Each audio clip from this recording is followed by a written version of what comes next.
Ez da gurea ukitu azidoa duen iruzkina, Noam Chomsky Resurrection Fest izango ote da gaurkoa, ez da ez zendu, ez da hil, palestinarren zorionerako. Part of the tragedy of the Palestinians is that they have essentially no international support for a good reason. They don't have wealth, they don't have power, so they don't have rights.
Nafarroak abiatutako bide horretan segidan, Iruñe izan da, oraingoan torturatuekin elkartasuna eta aitortza keinua egin duena. Izan ere, Iruñeko udalean, ia hau batez, akaso dakizuen nork ez duen bat egin, baina baita PSNek ere bat egin du, Euskal Herria bildu eta geroa bairekin, tortura pairatu duten herritarrak ez baitira izan soilik duela markada hainbatetakoak. Gaur egungo, oraindik ere gazte diren iruindarrak, nafarrak ere izan direlako tortura jasan duten herritarrak, eta izue, zenolako urratsa, Iruñak ere aitortza egitea torturatutako hiritarrei.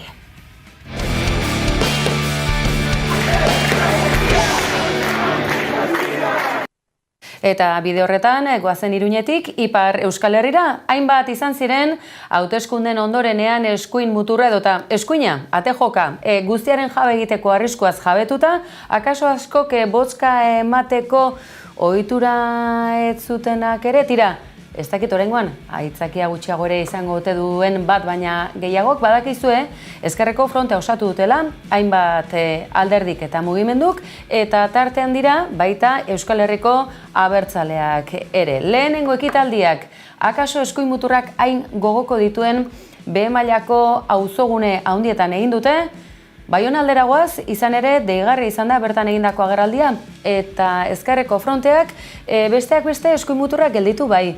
Baina gizarte osoagoa, orekatuagoa, euskaldunagoa edo behintzat hizkuntza eskubideak bermatuko dituena defendatzen du.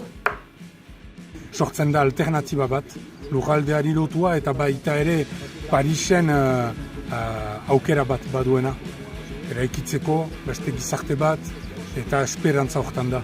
Ez gira bakarrik hemen Ipar Euskal Herrikoak, bada mugimendu orokor bat Frantziar estatu osoan, eskuin muturrari aurre egiteko, baina hori baino haratago ere beste gizarte modelo bat ere eraikitzeko.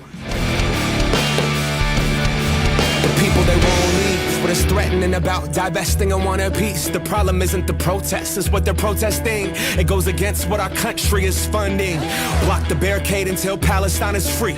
Block the barricade until Palestine is free. When I was 7, I learned a lesson from Cuban Eazy-E. What was it again? Oh yeah, fuck the police.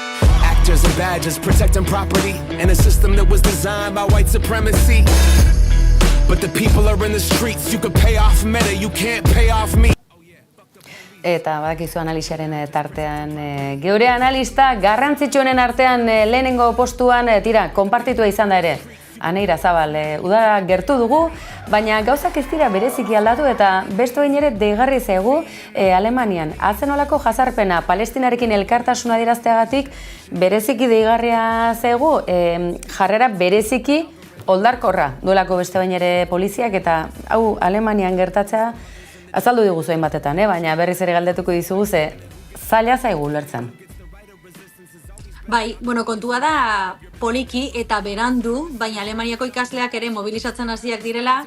Hasieran Berlingo Unibertsitate askean egin zuten akanpada, indarkeria sortu zuen poliziak, gero Humboldt Unibertsitatean ere hasi ziren, eta duela egun bete beste protesta baten ustutzearen testigu izan ginen, izugarrizko indarkeria erabiliz bertan zeuden ekintzaileen aurka. Eta gainera esan beharra dago ekintzaileen artean zeudela Alemaniako ikasleak, atzerritarrak, palestinarrak, eta baita Alemaniako eta Europako komunitate judu antizionistako kideak ere.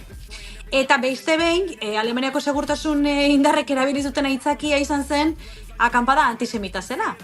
Baina akanpadaren baitan semitak zeuden, bai palestinarrak, baita juduak ere, beraz, beste kontra esan bat.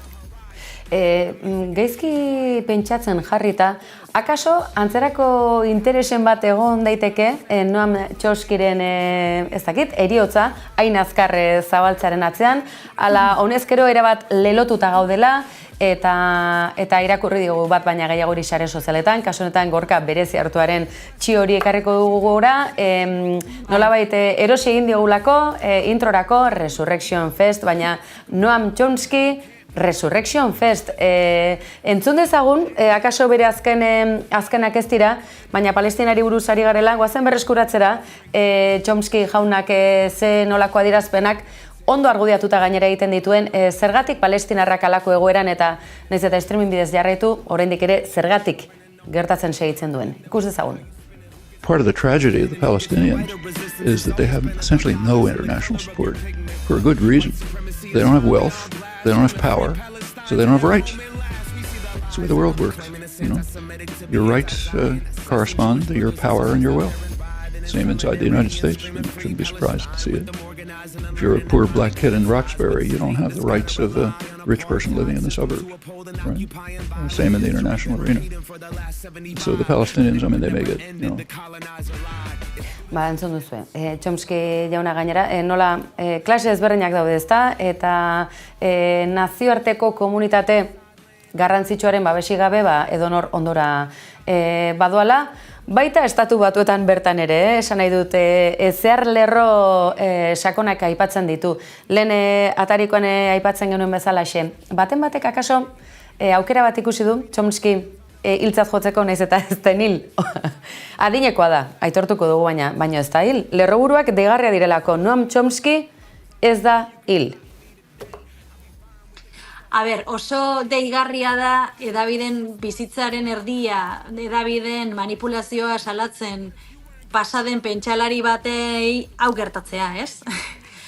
Justu horrelako, nola esan, fake news erraldoi baten biktima izatea, sare sozialetan oso azkar zabaldu zen, eta nire atentzio handia eman zidan, bere heriotzaren berri izan nuenean, eta gero segidan hasi nintzen Amerikako Estatu Batuetako kazetari batzuen adierazpenak irakurtzen esaten, baina norbaitek familiakoren batek konfirmatu du bere heriotza, eta orduan hor pixkat moskeatzen hasi nintzen albistearekin, ez? Baina, egia da, eta hau jakina da, iaz iktus bat izan zuela, eta geroztik erretiratuta dagoela. Baina, pentsarazten dit, nolakoak garen horrelako albisteak publikatzen direnean, eta nola hain azkar ixan, eta beste hainbat sare sozialetan idazten ditu gornelako adierazpen, nola esan, ez? Erraldoiak esaten zein garrantzitsua izan den Noam Chomsky gure bizitzan, igual askok Noam Chomsky irakurri ez baldin badute ere. Eta gero konturatzen gara, berrepente esaten digute, ez da hil. Eta orduan, berriro betiko martxara, baina ia da prisa handiarekin bizi garela, sare sozialak horrelakoak dira, eta gero eta gehiago ikusten ari gadalako kasuak, Zentzu horretan... Heriotzak iragarri eta gero gezurra dela konturatu. Hori da, eta aipatzen dizun, bigarren esanai hori, akaso gaizki pentsatzea litzateke, Chomsky palestinarekin lerratua egoteak, akaso bat baina gehiagori aukera eman ez da. Zertarako kontrastatu, alako, ez dakit, oztopo intelektualak, filosofikoak paretik entzea, beti ere errazago, ez da? Hombre, ez dakitatzean interesik dagoen. Argi daukadana da Noam Chomsky hiltzen denean, benetan hiltzen denean, eta iritsiko zaio bere unea guzti hori bezala, espero dut berandu, baina izugarrizko galera izango dela palestinarrentzat. Ze azkenean Amerikako Estatu Batuen baitan, palestinarrek daukaten, nola esan, alde daukaten intelektual handienetako bakarra da. Eta ahots hori isiltzen denean, galera handia izango da, baina ez bakarrik palestinarrentzat, hau da, nola esan, anti-imperialismoan edo anti-imperialismoaren baitan dauden mugimendu intelektual eta politiko guztientzat esango nuke. Tira, Ane, imperialismoa zari garela, jauzi bat egingo dut. Zer esan genezake Ursula eta Meloni tandem honi buruz? Akaso, Thatcher bera ere, atzean txiki utziko dute, gai izango dira horretarako kezka iturri ere badugu, ikusten ari garen guzti hau?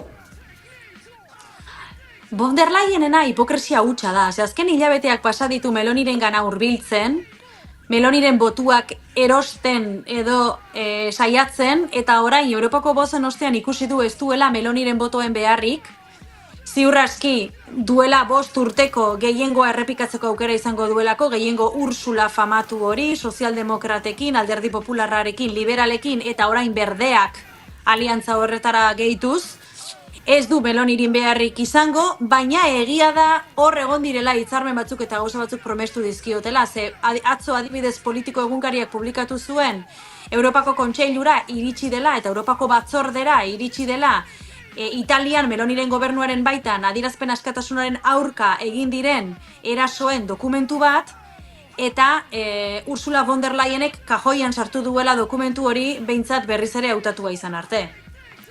Beraz, hor badaude hitzarmen politiko batzuk bien artean ziur aski. Interesgarri dago, inondik inora, Europa mailako panorama. Ez dakit, Frantzian esate baterako alako erreakzio bat sortu da, Macronek nolabait provokatuta, baina antzematen da, Alemanian hori igartzen da, Frantzian badagoela alako ez dakit, bapateko desoreka bat, naiz eta Macronek bere buru alternatiba gisatzat atera, futbolariak ere tartean sartu dira, baina Ezkerreko fronte horrek, zer esan eman du, oihartzun hori heldu da, Alemaniaraino? Bai, eta gainera gobernuari prentsaurreko guztietan, hau da, Europako bozak izan genituenetik, prentsaurreko guztietan galdetzen diote gobernuko bozeramailari, ea hemen Alemanian ere hauteskundeak aurreratuko diren ala ez. Ze koalizio gobernu osatzen duten 3 alderdiak, sozialdemokratak, berdeak eta liberalak 3 eskuin muturraren atzetik geratu dira. Eta horrek oso ahulduta utzi du exekutiboa, eta beti galdetzen diote bozak aurreratuko dituzten. Momentuz hemen Alemanian hori ez da oso ohikoa, normalean legealdiak agortu egiten dira, eta ez dago begibistan. Baina, bai, Alemanian asko begiratzen diote Frantziari. Hemen egia da osasun hesiak, momentuz eskuin muturraren kontrako osasun hesiak oraindik funtzionatzen duela. Ikusi beharko dugu gero estatu landerretan, gehiengo absolutuarekin irabazten hasten bada, zer gertatuko den. Momentuz, demokristauek ere izan dute ez dutela eskuin muturrarekin aliantzarik edo hitzarmenik sinatuko. Tira, beraz, Urkulluk Alemaniako eredua segitzen du, agortu arte, erabat agortu arte, eta inoiz baino luzeen egingo den legegintzaldia ere badugulako baita etxean bertan ere. Detaile xume batekin, emango diogu gaurko analisiari amaiera, baina horian zuk azalduko diguzu, hobekiago zer den gaur bertan aurkeztu duzuen, abadakigu Donostiaraino etzarela etorri, telematikoki gaur egon alakoak ere indaitezkelako, konta iguzu, zer da eskuartean duzuena eta gaur aurkeztu duzuena hain zuzen ere? Bueno, Adania Shibli, Palestinako idazle bada, nik esango nuke Palestinako idazle garaikederik onenetakoa, eta liburu bat idatzi zuen 2017an Minor Detail deitzen da, eta oso famatua egin zen duela urtebete Frankfurteko liburu azokan literatur saria eman ziotelako, edo saria irabazi zuelako, baina Gazako gerraren baitan saribanak eta zeremonia bertan behera utzi zutelako. Nolabait liburuak kontatzen duena da, Israelgo estatua sortu zenean Palestinaren aurka egin zen garbiketa etnikoa, beste gauza batzuen artean, baina ez dut spoiler gehiegirik egin nahi, jendea irakurtzela animatu nahi dudalako, eta orain, Ereinek, Igelak, liburua euskaratu du, Aitor Blankok euskaratu du, Eta niri eskatu zidaten, liburuaren hitzaurrea idazteko. Eta plazer hutsa izan da, bere garaian liburua ingelesez irakurri nuelako, itzulpena, euskarako itzulpena izugarri polita delako, oso ona delako. Eta bizi dugun, Gazaren baitan bizi dugun egoera, eta Palestinako lurralde okupetan bizi dugun egoera tamalgarria ikusita, oso ondo egiten duelako okupazioaren egunerokoaren deskribapena. Hau da, okupazioa nola dagoen eginda detaile txikiez. Eta nola detaile txiki xume horiek hain garrantzitsuak diren Israelgo kolonizazioa ulertzeko.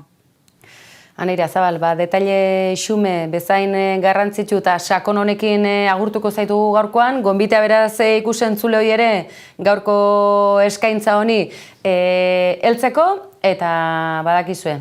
Izango dugu beste behin ere, laster Anerekin berriz ere izateko, bitartean ondo segi eta mila esker. Gero arte.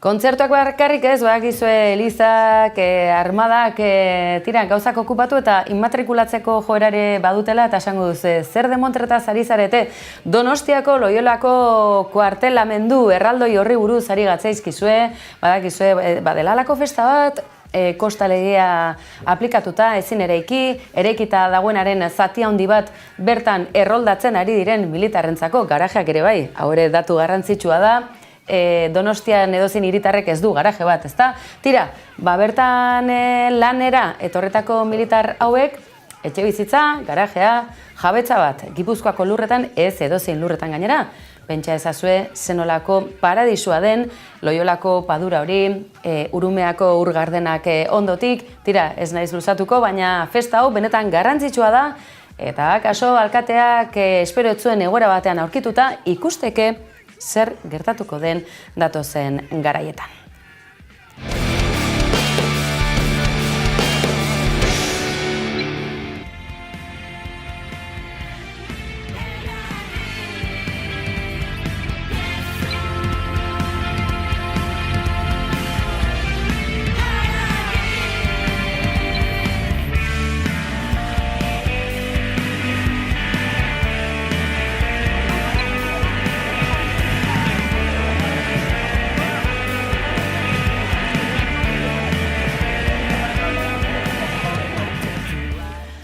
Ikusten duzu Hego Euskal Herrian, Ipar Euskal Herrian, realitate ezberdinak ditugu, baina badituzte ezaugarri amankomunak, ezta? Emakumeok geure erditze edo ez erditze edo haurdunaldia bera eteteko dugun eskubidea beti dago zalantzan, beti da borroka bat eta beti dabil auzitegietan eskuin muturrak eta ez hain muturra denak tentazio izan dezakelako, adina zalantzan jartzeko, 16 urterekin nahiko heldu ote gara ez, 17 erdirekin, ez, hobe 21 batekin, espetxera joan bai, baina haurdunaldia eteteko eskubiderik ez edo bai, bozka, tira, gauza da, edonork daukala askatasuna, emakumeon eskubide oinarrizko hau zalantzan jartzeko. Eta beste behin ere, auzitegi gorenetako goren batean, 7 eta 4, aintzat hartzekoa da, 4 aurka daudela, baina tira, badugula eskubide hori 16 urte ditugunetik, badugula inorren baimeni gabe hori egiteko eskubiderik, eta akaso puntu garrantzitsua, osasun etxeek ere zerbitzu hori bermatu behar dutela. Hau da, nahiz eta zerbitzu publikoa izan, esleipen pribatuetara ez dela derrigoz errez eraman behar, osasun etxeek, gertukoek, zein erietxeek, horretan ere, hartatu behar gaituzela. Hau, puntu garrantzitsua da benetan.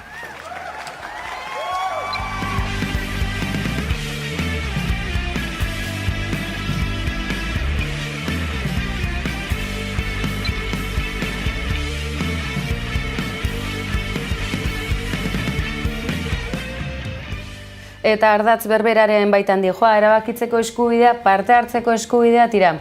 Gipuzkoan abiapuntu interesgarria jarria dago, premiaz ere urte luzez, besteak beste Donostialdeko danborradak, baina Bidasoaldeko alardek ere zeresan handia eman dutelako eta triskantza ere handia izan delako. Tira, bide horretan, gidaliburu bat ere bai, jaietan emakumeok parte hartzeko eskubidea eta ondo parte hartzeko eskubidea. Erasori gabe, osasuntsuki eta beldurri gabe. Noski baietz, hau beti da garrantzitsua. Berdintasuna bermatu ahal izateko jaietan, bai programaziotik hasi eta edukietan eta gero emaitzara ere hori ondo landut beharreko zerbaidan enean, Gipuzkoako Foru Aldundiak sortu du gida bat herrietarako eskainiko dana eta aldi berean sensibilizazio kanpaina bat. Azpimarratu nuke ere aspektu bat importantea dana oso eta da indarkeria matxistarena. Ahalegin handiago bat egin behar dugu alde batetik sensibilizatzeko horrelakorik ez gertatzeko, baina gertatzen denean ere berehala laguntzeko.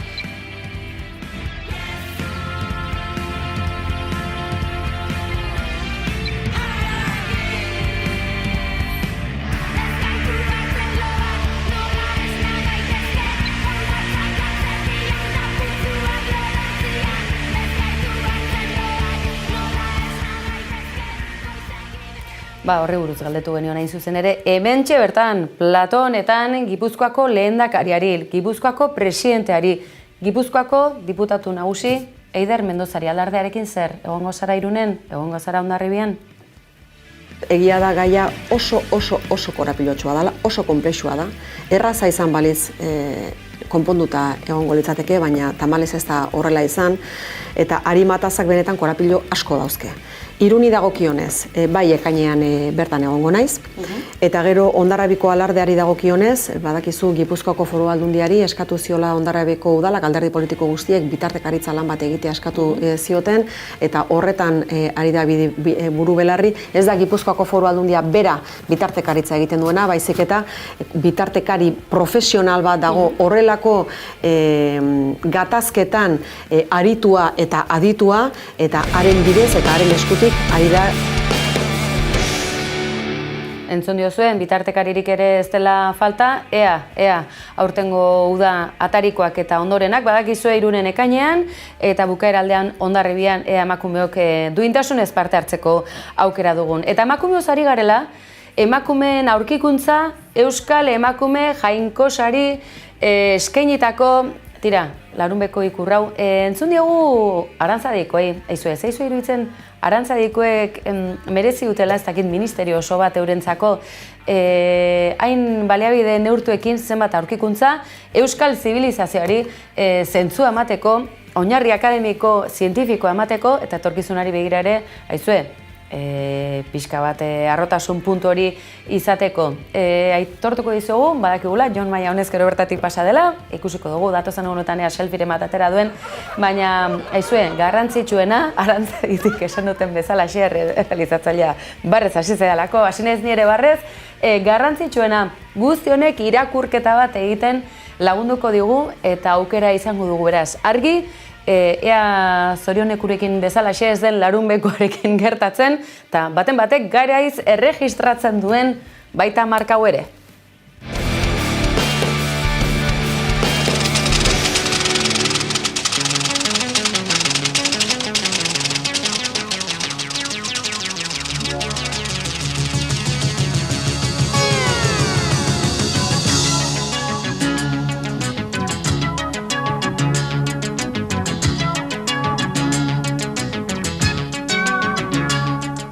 Txundituta gaude. Ikusi ditagu nola erregistratu dute ardo marka bat. Zer?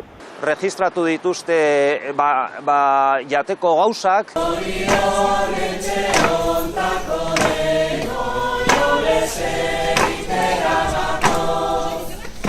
Registratu dituzte jantziak, katorrak, belarritakoak, lepokoak. Ez da erreza hau,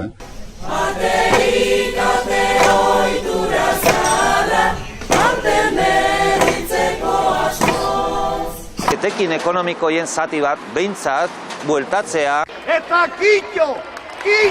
Nola baita ere gure ondarea zaintzeko eta baita ere indusketa arkeologikoak bultzatzeko.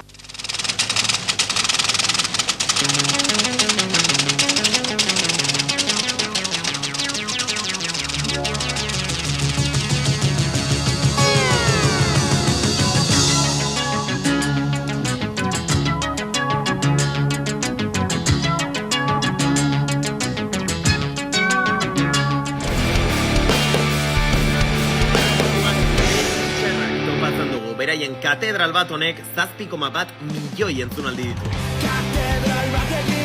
Bigarren postuan kortaturen sarri. Jakin nahi duzue sarrik zenbat milioi ikustaldi dituen, naizue sare sozialek zenbaterako ematen diguten, eta kasu honetan Euskadi Gazteako TikTok kontuan topo egin dugun ranking benetan interesgarria. Badakizue askoak tira Spoti, bestea, baina YouTubek beti uzten digu arrasto interesgarria, honi heldu diogu, eta tira, badakizue sare sozialetako aktualitatea ekartzeak geure misioaren parte dela. Hementxe duzue Euskal Rankinga milioi ikustaldiei dagokienean. Zeintzuk dira Spotifyko 10 euskal abestirik entzunenak? Erantzuna hementxe dugu. Top 5era sartzen gara Gatiburekin, beraien euritan dantzan deiturik honek 6,8 milioi entzunaldi ditu. Laugarrenean eta Gatiburen euritan dantzanetik oso gertu Kentzazpiren ilargia, pentsa, 6,88 milioi entzunaldi ditu. Zuretzat ilargia lapurtuko nuke gauero. Hirugarren postuan Berri Txarrak topatzen dugu, beraien katedral bat honek 7,1 milioi entzunaldi ditu. Bigarren postuan kortaturen sarri 11,1 milioi entzunaldirek. Eta azkenik lehendabiziko postuan Untzaren Aldapan Gora. Hauxe da euskal abestirik entzunena Spotifyn 11,3 milioi entzunaldirek. Aldapan gora, hausori pauso, aldapan bera, hausori kauzo. Hauxe da euskal abestien top. Eta musika kontuekin azken txanpa honetan, badakizue laster helduko dela Arabako hiriburuko Euskal Herriko rock jaialdi garrantzitsuena dena, azkena rock jaialdia, bai horri buruz ari gatzaizue, izan zarete inoiz, sare sozialetatik ziur horren berri izan duzuela, prentsatik tira, hainbat izango zarete gerturatutakoak, eta besteok ere basaretatik ere gozatzeko tartea izaten dugu. Iazko irudien bilduma utziko dizugu gaurkoan, laster datorrelako aurtengoa, eta gu, bihar bueltan hemen badakizue ostoguna. Oker ez pagara, lehendakariren bat hautatzeko inbestidura ere izango da Hego Euskal Herriaren zati honetan. Horri buruz ere hitz egingo dizuegu noski baietz. Bitartean, gaur, azkena, rock.